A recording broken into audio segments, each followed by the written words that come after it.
YouTube, what is going on? Scenario Talk 23. I'm back with another video. Before we get into the video, YouTube, I need you to hit the like, comment, and subscribe button. Get me to 1,000 subs, please, YouTube. Posting these videos daily. But today we got what happened to Khalil Kain from Juice. We all know Juice. We seen this shit. Raheem, let's get straight into it. For Comedy Hot News, I'm Ramil Thompson. Throughout the years, there have been many talented actors that have graced our screen in what the community likes to call Black Hollywood.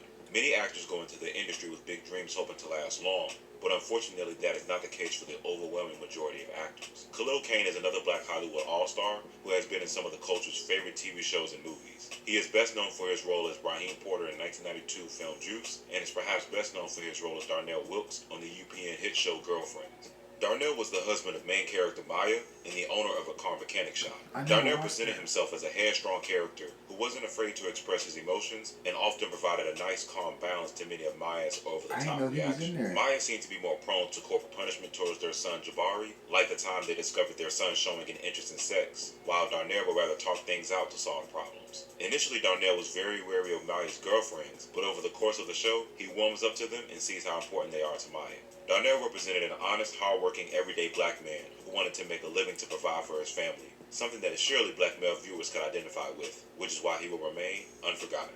Khalil Orion Kain was born in Manhattan, New York on November 22, 1964.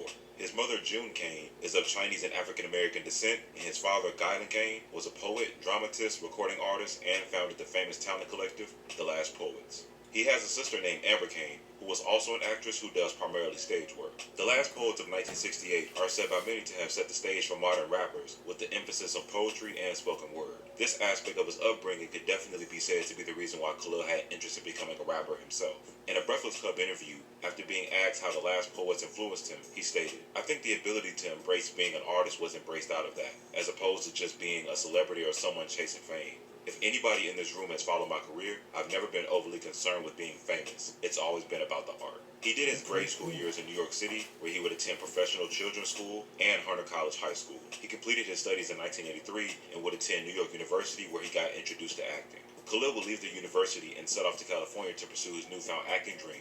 Upon arriving in California, Khalil noticed how different Los Angeles was from New York City. In the aforementioned Vlad TV interview, Khalil articulated that Los Angeles was much more segregated than New York City. He stated that in New York, he grew up around all different races of people within his same block, and that being the total opposite in Los Angeles provided a bit of a culture shock. Khalil worked odd jobs for some time in Los Angeles trying to support himself. He worked as a waiter, bartender, and a bike messenger. Khalil got his foot in the acting industry door when he was able to book 3 national commercials back to back to back. The agency he was with at the time seemed to have noticed Khalil had potential to become a valuable asset and promptly asked him if he wanted to do what they described as legit work. Reflecting on this moment in the Vlad TV interview, Khalil stated, "The agency I was working with asked me if I was interested in doing legit work. I didn't really know what legit work meant, but I said, yeah, why not, because it sounded like work. That means a check. So I said, all right, cool." Afterwards, the agency started sending Khalil to various TV and movie auditions, spreading his name and face in the process. He even worked as a background actor in the cult classic film New Jack City. He and fellow actor Alan Payne seemed to already be friends before the film, whom he said helped his career, and he stated that the time on set he did with New Jack City helped him understand the dynamics of how movies work. This will give him confidence when he auditioned for his first ever movie role, the character of Raheem Porter in the classic 1992 film Juice. The audition process lasted for 6 weeks, as Khalil says he's still been in no audition process like the one he had with Juice. In the pre-production process, all 4 of the main characters read for all 4 parts, a process employed by the producers to ensure no matter who got which role, they would be prepared. Interestingly enough, because Khalil was the oldest of the group, he felt a confidence he could deliver on par with his peers, despite the fact that he wasn't formally trained and was a total rookie as far as movie roles. Khalil was 27 years old at the time of filming, playing a teenager, so the other main cast members referred to him as the old man on set in between takes. When speaking on this audition process, he said that Tupac's presence and performances helped him step his game up. Having Tupac Shakur in the room, that kid was after it. You could tell he was booking the job regardless. So I really think to this day, I feel like if I didn't have Tupac in the room, I might not have gotten the job, because I felt like I had to top this dude if I wanted to be in this movie, because he was bringing it. In the same Vlad TV interview, Khalil described Tupac as highly ambitious and confident.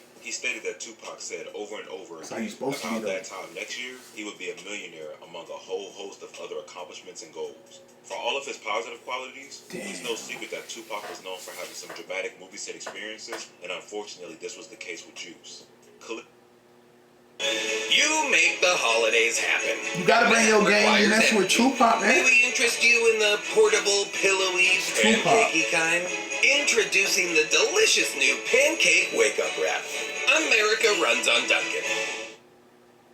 Learn Spanish with Rio Spanish TV. Click on work. Khalil recalled an incident in which someone who Tupac intended to help stole his jewelry, which resulted in Tupac beating up the guy. At the time, I wasn't actually working. I had already been shot and killed off.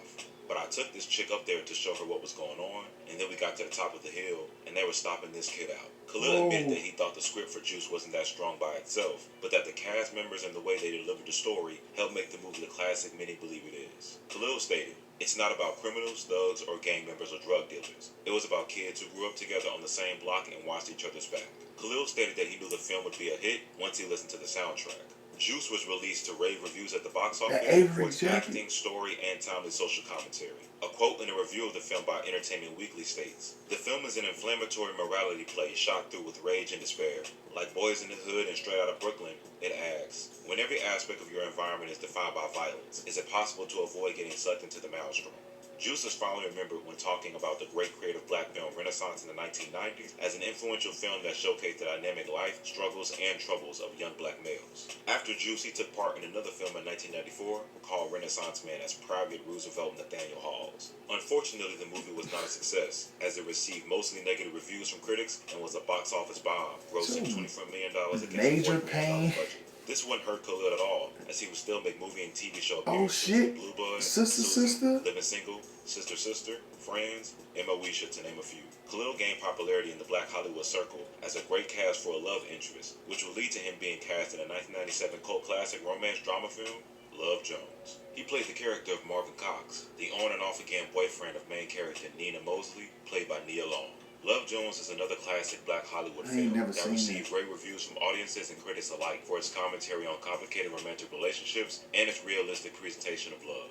His next noted project was the 1998 biopic The Tiger Woods Story, where he actually portrayed Tiger Woods. The film didn't receive as much attention in the media, but it remains a role Khalil is noted for. In 2001, Khalil would land another one of his biggest roles when he got the role of Maya's husband, Darnell Leroy Wilkes, in the hit UPN show, Girlfriends. The role would arguably become just as big as his role in Juice and introduce Khalil to a whole new generation of viewers in the early 2000s. Darnell was a car mechanic who owned his own shop. The themes of Darnell and Maya's relationship ranged from infidelity to financial issues to Darnell's position in society as a black man and many storylines revolving around their son, Jabari. In the earlier seasons, Darnell mostly made appearances periodically as a recurring character and was played by Flex Washington. Flex would leave the show after getting casted in One-on-One, and Khalil Kain took his place as the character became a main cast member in seasons 6 through 8. Darnell and Maya's drama make up for most of Darnell's storylines, along with Darnell's problems with unemployment.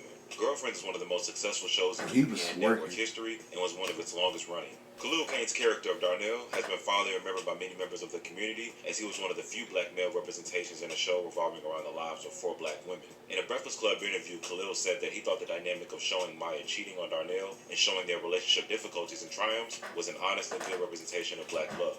In the same interview, Khalil actually said him and Golden Brooks, who portrayed Maya, was whom he had the most conflict with on set. "I love Golden. I think she's amazing. She's a beautiful actor, strong black woman. I'm mother now. But again, she gonna tell the truth. If everybody telling the truth, we gonna knock heads on occasion, but it's still love."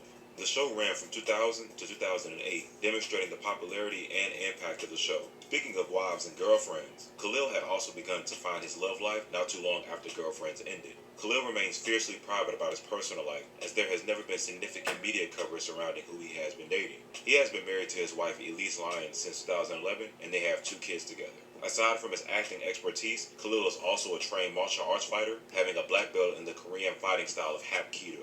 His other interests, as stated earlier, include rapping and songwriting. At the moment, there is only one song out on the internet called Mo Dear F, where Khalil can be heard and seen spitting bars. One of his last memorable film roles came recently as a serial rapist in the 2010 film For Color Girls. In the same Breakfast interview, he explained how knowing predators growing up in his neighborhood helped him get into such a dark archetype. I understand the mentality behind them. Growing up on the Lower East Side of Manhattan, in order to survive, you better have some understanding of predatory behavior. He also stated that filming the rape scene was one of the hardest days of his professional career.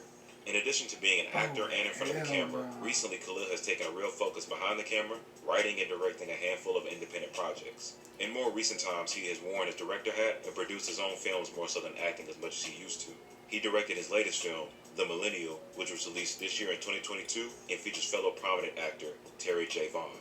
Khalil Kain is another example of a bright star who was able to last a long time in the industry with his talent and memorable portrayals that gave us cinematic moments we'll never forget, which is why he will remain unforgotten.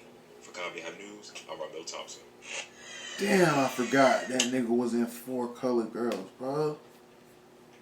I think that's the part when I don't want to talk about the movie, but YouTube, that's going to be it for this video. If you rocking with the video, leave me a like, comment, and subscribe. Catch you on the next one.